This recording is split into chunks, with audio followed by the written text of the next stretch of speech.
The Abingdon Town Council welcome you to England's oldest continuously inhabited settlement.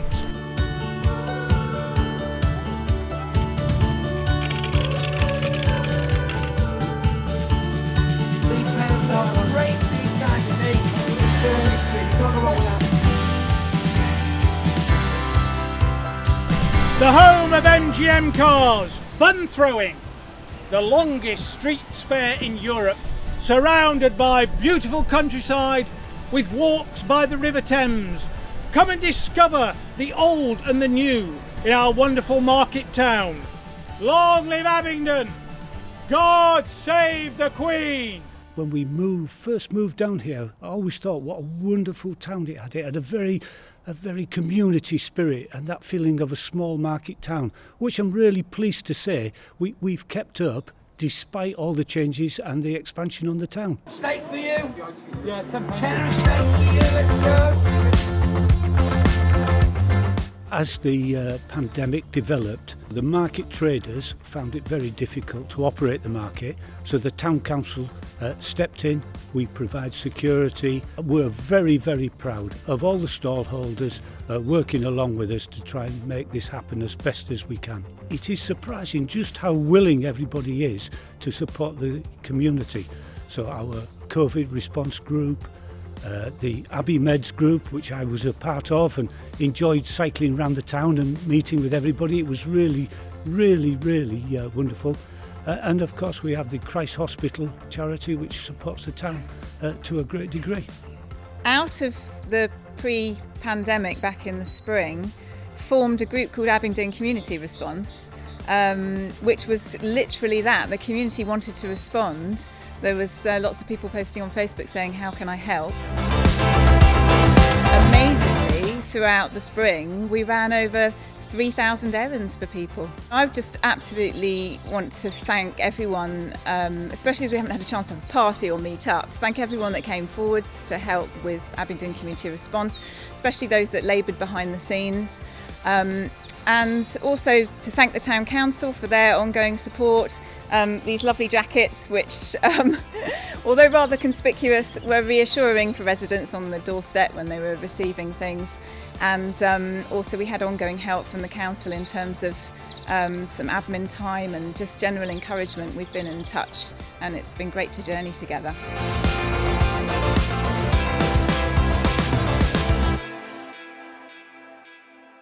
I think the thing I've become most proud of as I became a councillor was the staff, the amazing staff, permanent staff that we have. They are passionate about the town, and as soon as we come up with an initiative to make things better, they're always on board with it. Absolutely wonderful people.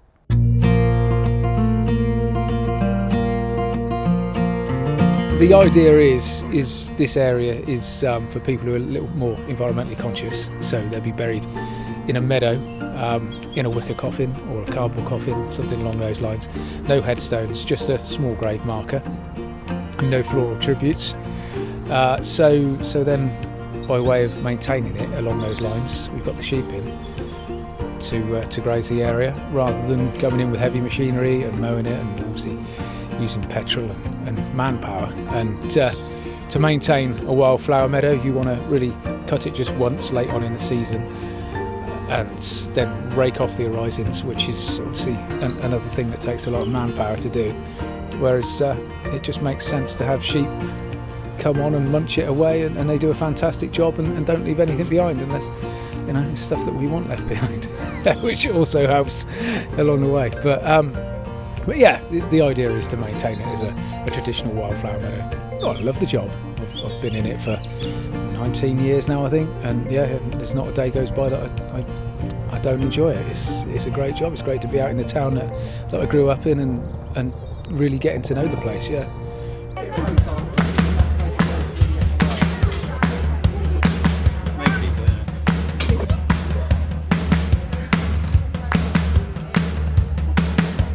The town council, even before I became a councillor, stepped in to reopen the children's centre after it got closed. Obviously there's financial constraints with everybody, and one of the things that I've always wanted to do was to bring a youth club back to Abingdon, and I'm really pleased to see that the Yellow Submarine is going to be opening up in the charter.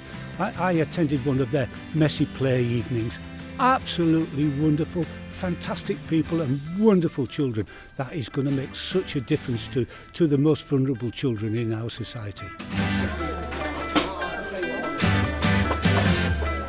During COVID, we did open as much as we could in terms of offering a phone helpline. We carried on with our Saturday club, which were on Facebook with activities and singing and things that you could do with your children, the preschool age children, and were there as much as we could be. And we reopened in September, October when it was safe to do so, and people really did appreciate it. They've been very isolated, particularly, as I say, for those with younger children at home. Abingdon Town Council has been a really vital part of our funding, enabling us to open and to go ahead. It's really what we call our core funding. And speaking as a fundraiser, that is absolutely essential to show other funders that yes, we're going to be in existence, we have our basic costs covered, but then we can ask them for projects and funding that we need. But we've had a tremendous amount of support from all sorts of organisations, churches in Abingdon, Christ Hospital, and I've got a special promotion at the moment. That's why I'm standing outside the co-op. The co-op, if you're a co-op member, when you shop here, you can choose Abingdon Carousel as the charity that you'd like to support.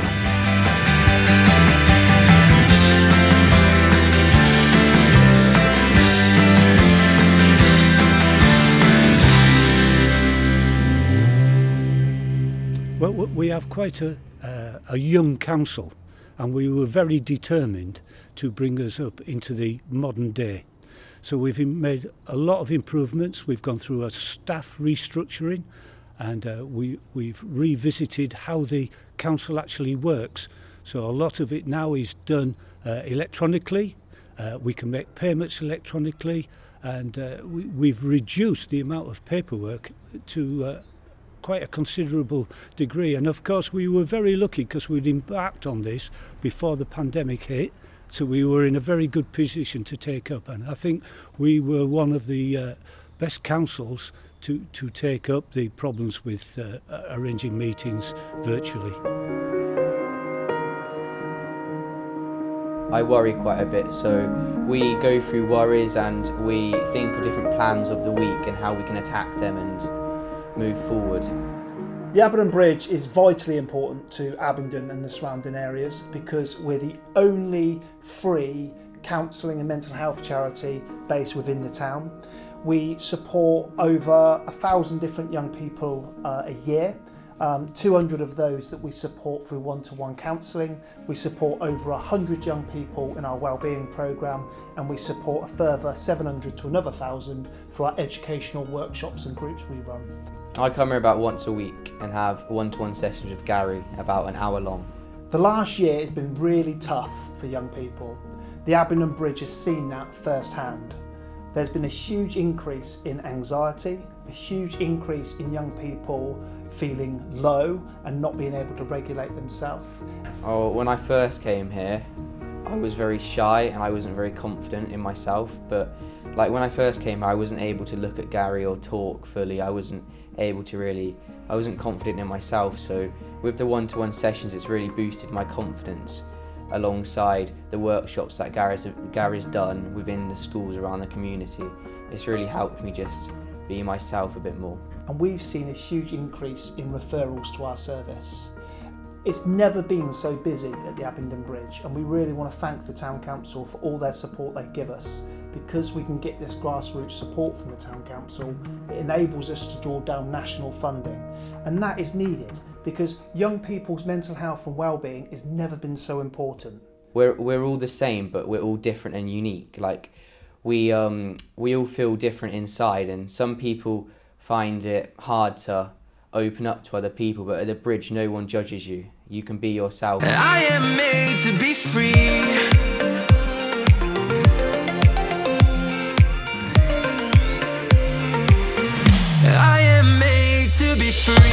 The Abingdon Damascus Youth Project was set up about 20 years ago, but we moved to be able to work in South Abingdon about 5 or 6 years ago now, and the main ethos of the project is to support young people to become positive contributors to their community.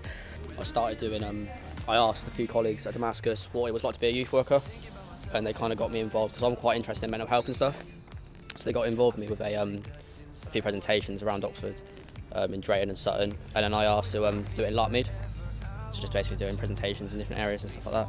We have a gazebo, we rock up at the shops, at the park, the local rec, and we just sort of offer a sort of safe space for young people to come, which offers a unique kind of approach to working with young people, because we're in a space where sort of they make the rules, it's their territory, their turf, so we're there to sort of identify needs and sort of whatever support we can do from what we see and what we identify, but also it just gives us sort of a unique access.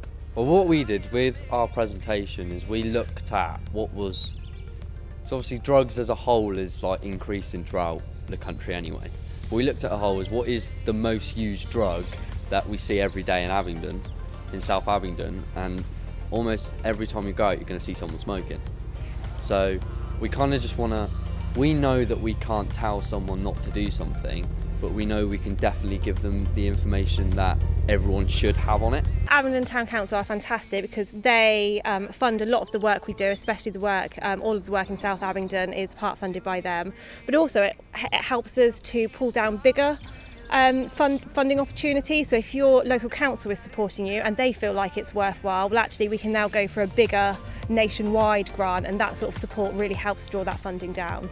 Listen to young people more, because you could tell them something and if it's one person saying it they're not really going to pay attention, but if it's more people doing it then they might actually like try and get it on board. 'Cause I was made to be free.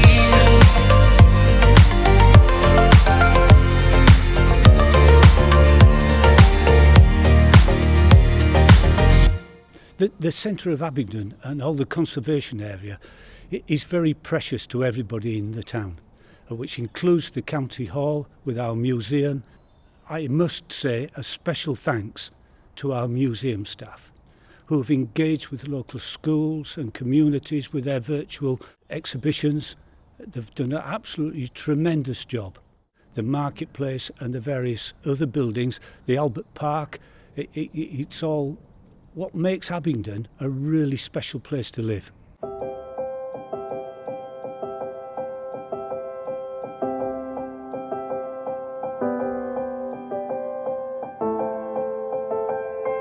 Well, a neighbourhood plan is a document that sets out our local people's priorities for the area. It takes a 10-15 year view, and importantly, it has to be taken into account by the local planning authority, the Vale of the White Horse in our case, when they consider any planning applications or further developments.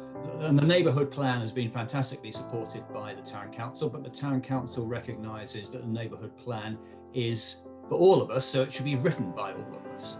So they've been very helpful in engaging in a consultancy that will support local people in constructing the neighbourhood plan. Volunteers have done a huge amount already, and the results of their surveys have been put on a map by the consultancy supporting the council, and you can see the results of that work on the council's website. Once the first round of focus groups has been finished and the first draft of the neighbourhood plan completed, there's going to be outreach probably in the second quarter, back end of the second quarter of this year, which will expose the first draft of the neighbourhood plan to everybody in the town who wants to get involved. I said it's so important that we all get involved because this can set the tone of how Abingdon is going to evolve over the next decade or so. What I want this neighbourhood plan to do is be a coherent and comprehensive collection of everybody in the town's views about how our neighbourhood should develop, so that really has a great degree of quality influence over the way the Vale of the White Horse thinks about planning and other issues like transport in our area.